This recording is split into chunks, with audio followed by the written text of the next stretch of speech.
Ayun nga, welcome back sa channel ko ni Mr. L. At ito naman po tayo sa mga kabagbag, damdamin at madugong action na lutoan. Anyways, happy Easter sa inyong lahat. Dahil Easter, magsigang tayo. Right? Ito ang content natin. Kaso nga lang ito, subukan natin. Makakaroon ito, alam ko eh. Anyways, is that. Ano nga, sigang natin. May dalawa kasi ako.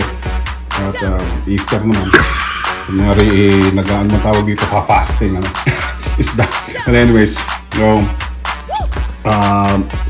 makakaroon tayo mga ka-El Diablo at magandang tanghali bago ituloy ito, magandang tanghali, umaga, gabi sa inyong lahat kung saan man kayo nandoon. At ito ang ingredients ng ating digo o makarel na dilata, sardinas. Ingredients, no? Sinigang, magsisinigang tayo. So okra as per usual, dahon ninyo kung ano gusto nyo, pechay, whatever na kangkong. Pero sa akin spinach, talong, sibuyas, bawang at magkakamatis tayo at sibuyas, bawang, kamatis and kamyas, pampaasin.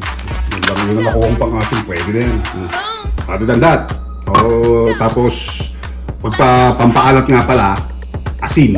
Huwag nyo kakalimutan. Anyways, makikita nyo naman sa regular na sinigang na lang. Ewan ko kung nasubukan nyo na to, pero subukan natin. Hindi ko lang makakita ko, hindi pa. In water with mayo, meron na, may asin na. So, huwag itatapon yung tubig na gamit natin. So, hindi na. So, basically, magigisa lang tayo. May asin ka na pala. Solve. Gisahan loose. Next. Napakasimple na. Maggisa lang tayo. Pagkatapos yung maggisa, ilalagay na natin yung sabaw ng tubig dito. Siguro within 30 minutes, basta lumambot yung mga gulay ninyo. Typical na sinigang. Upad lang natin. Pwede na. Ano? So, huwag mo pagkalimutan mag-like, mag-subscribe, mag-share mga ka-El Diablo.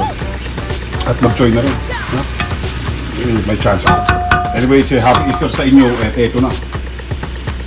Sa next. Okay, lalagyan natin yung mag-isa nyo rin na maigi. Then, wala, 30 minutes. Yung sinigang na kayo.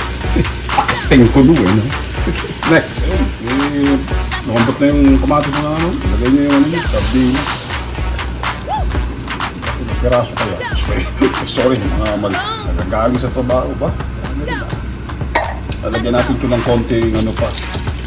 Beg to, huwag nyo ano.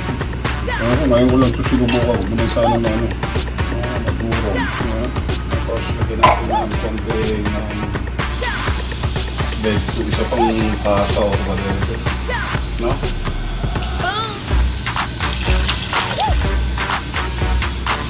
Dalawa, bali apat. So, sa lata na to, right, bali apat nito yung tubig. Well, dalawa nun. Anyway, yan. Pakuluin ninyo, hintayin ninyo lang makulo. Siguro mga 15 minutes or so. Huwag ka madugong ha. Sarap yan.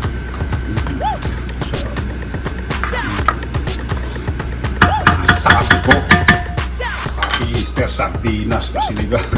Alright, next. Nilagay ko yung cracks. Okra natin, mga ka-El Diablo. After 10 minutes, ayun, kumulo. Lagayan natin isa-isa yung ano natin. Talong. Super normal lang na sinigang. Tapos panghuli yung ano, pang-asin palagi. Ang bento. Sumusda. Patuban nyo ulit, paglambot niya, after 15 minutes, pwede natin ilagay yung ano, pangalan nito. Ang natin mo. Uy. Hindi na masama mga ka-El. But anyways, hindi natin mamaya na ito. Next. Ayun, ilagay natin yung nilagyan ko ng pampaasim mga ka-El Diablo. Tapos nilagay ko yung isda, tuloy yung spinach natin, all time favorite mga ka-El Diablo. So pag luto niya na yun na yung basically yung haluin nyo lang, no? Yung sinigang mix, basically yan na yung final natin. Pagkalubog niya ng konti, no? Okay mga ka-El Diablo, meron ating ulam ngayong Easter Sunday na kasi kunwari nagpapasting daw puro isda daw right? Anyway, yun nga, wake up tayo ng ingredients, makarel o dilata, saba, pwede yata yung saba yata kasi makarel. Tapos sibuyas, bawang, kamatis. Tapos meron tayong dahon, pechay, pechay ba o kangkong o spinach nga ito sa akin. Kung anong trip ninyo, sabi kung anong ayon sa inyo sa panlasa ninyo.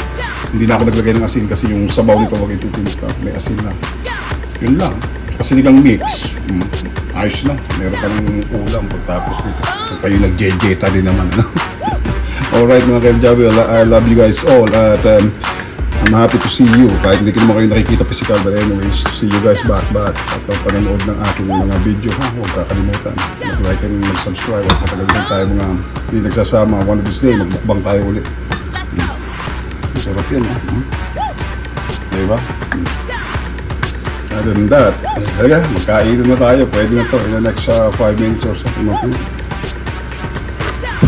Oh, Yahoo! I love you guys back home. Keep it tight, real and clean, as Mr. El Diablo was saying in the end of this video. Laging ganun. Love you guys all. Peace out. See you guys sa next. At maraming salamat sa panonood at pagtangkilik ng mga video ko. Sinigang na makared. Sardinas. Taog. See you guys next. Love you.